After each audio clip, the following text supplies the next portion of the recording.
There was always something I was interested in.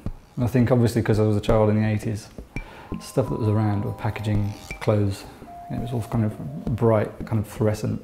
And that's why I remember in my head anyway, I always kind of remember it as a very kind of bright period. You know, everywhere I went, I'd take stuff with me to draw. I used to be drawing all the time, I think, as a child. I suppose I was kind of obsessed with getting this perfect image. As I kind of got older, I kind of wanted to undo all that. I didn't want to kind of draw realistic things, or it was kind of like undoing all that stuff you'd learnt and trying to kind of do something that's different.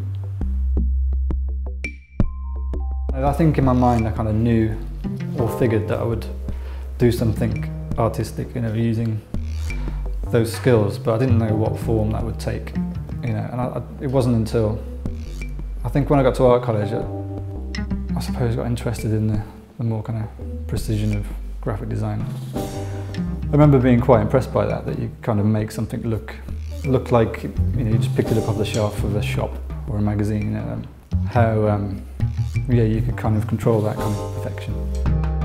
People I can think about who I perhaps reference, who've had an influence in terms of graphic design would be, you know, people like Alan Fletcher, Saul Bass. You know, they always had that thing. It was always about the idea. I guess that's what I strive to do in my work, is that I try to kind of have some kind of strength behind it. So it's not just about how it looks. It's about, you know, the idea, and then hopefully the way it's executed will make that idea even stronger. And the simplicity, I think, kind of helps. It transcends language as well, doesn't it? I mean, if you've got something that visually can explain an idea simply and effectively, you're not kind of restricted by language. I often just pick up on these kind of words or phrases that people say, you know, they just kind of don't really seem to mean anything. But there's something quite interesting about it when you see it on a page. You know, oh no, I suppose could be perceived to be quite a negative thing, but I think the colour gives it some kind of humour, I think, and just makes it seem positive, bizarrely. But I don't really set out to be positive. I don't have rainbows jumping around in my head and stuff. It's just the way it comes out.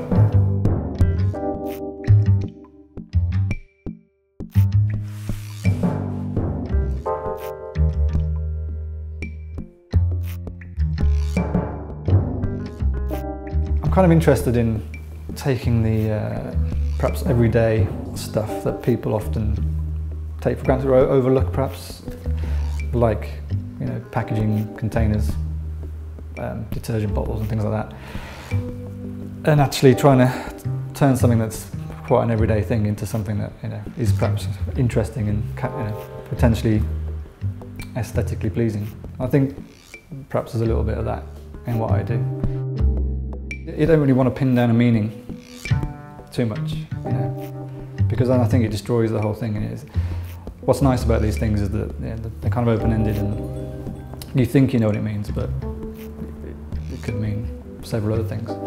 You can think, I like that picture because I kind of, on an emotional level, it does something to me, and I can't quite explain why, but I don't really need to know why, but I quite like it. I like that kind of response.